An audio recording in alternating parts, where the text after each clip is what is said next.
अस्सलाम वालेकुम, मैं मोहम्मद यासिर अली और आज हम बात करेंगे डिटेल्ड इंक्वायरी की कि मैं क्यों डिटेल्ड इंक्वायरी करता हूँ कभी भी जब भी कोई मुझसे कुछ पूछता है। तो देखें, पहली चीज़ ये है कि अगर आपके पास शॉर्ट टाइम होता है तो मेरे पास भी टाइम शॉर्ट होता है, लेकिन प्रॉब्लम ये है कि मेरा थिंकिंग पैटर्न और आपका थिंकिंग पैटर्न जो है ना, या थिंकिंग स्टाइल जो है, ये सोच जो है डिफरेंट है। मेरी सोच ये है कि अगर आपने मुझसे प्रॉब्लम का सलूशन पूछा है या प्रॉब्लम डिस्कस की है, तो पहले तो मैं आइडेंटिफाई करूँ कि वो प्रॉब्लम क्यों है और किस वजह से है। और उस वजह को आइडेंटिफाई करने के लिए कई दफ़ा आपके साथ डिटेल डिस्कशन करनी पड़ती है। कई दफ़ा आपके जो मैसेजेस होते हैं उनसे नहीं समझ आती। अगर उनसे मुझे नहीं समझ आती, मैं कहता हूँ यार वॉइस मैसेज कर लें या डिटेल में बता दें, या उनके अगेंस्ट कुछ क्वेश्चन पुट करता हूँ और उन क्वेश्चंस का आंसर मांगता हूँ। अगर मुझे उससे भी क्लैरिटी नहीं होती, मैं आपको कहता हूँ कि यार आप मुझसे कॉल पे बात करें, क्योंकि देखिए बहुत दफ़ा ऐसा हो चुका है कि मैंने लोगों से जब कॉल पे बात की है उसमें और जो सिनेरियो वो पहले बता रहे थे उसमें बहुत ज़्यादा डिफरेंस निकला। एक दफ़ा इस तरह हुआ कि हम एक भाई के साथ बात कर रहा था मैं,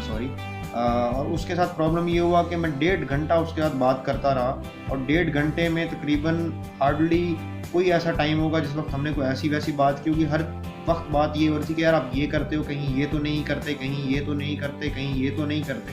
हर चीज़ पे वो कह रहा था नहीं जी, ये गलती भी नहीं की, ये भी नहीं की, ये भी नहीं की। आखिरी 15 मिनट में जाके पता ये चला कि यार ये तो ये वाली मिस्टेक करता है, और वो मिस्टेक फिर उसने भी समझी कि हाँ यार ये मैं मिस्टेक कर रहा हूँ। इसी तरह अभी मैं एक रिसेंट एग्जांपल देता हूँ कि एक भाई ने कहा कि जी मेरी तरफ एक इशू आ रहा है, और उससे मैं जो चीज़ पूछ रहा था वो कहता जी मैं ये भी कर रहा हूँ, ये भी कर रहा हूँ, ये भी कर रहा हूँ, ये भी कर रहा हूँ। तो मुझे समझ नहीं आ रही थी कि मैं क्या करूँ। तो मैंने एक चीज़ नोट की कि इसके मैसेजेस में ये तो कह रहा है कि टेम्परेचर ठीक है, लेकिन कहीं ये नहीं बता रहा कि टेम्परेचर एग्जैक्टली कितना है। मैंने उसे कहा, मैं कहा यार मुझे लगता है कि शायद आपके पास टेम्परेचर मीटर ही नहीं है जिससे आप जज कर सकें, आप सिर्फ अंदाज़न कह रहे हैं कि टेम्परेचर ठीक है। तो उसने कहा यार यासिर भाई आपकी यही बात अच्छी है कि आप बातों में से पिक करते हैं, क्योंकि देखें ज़रूरी नहीं है अगला बंदा आपको हर चीज़ उसी तरह बताए जिस तरह आपको रिक्वायर्ड है। कभी कभी आपको जज करना पड़ता है उनकी बातों से, और उसके लिए डिटेल्ड इंक्वायरी ज़रूरी है, डिटेल्ड डिस्कशन ज़रूरी है। अगर उस वक्त डिटेल्ड डिस्कशन या डिटेल इंक्वायरी नहीं होगी, फिर उसके बाद कभी भी जो है ना आप उस तरह से चीज़ों को आइडेंटिफाई नहीं कर सकें, क्योंकि देखिए हो सकता है जो वो बता रहा है उसे टोटली अपोजिट हो,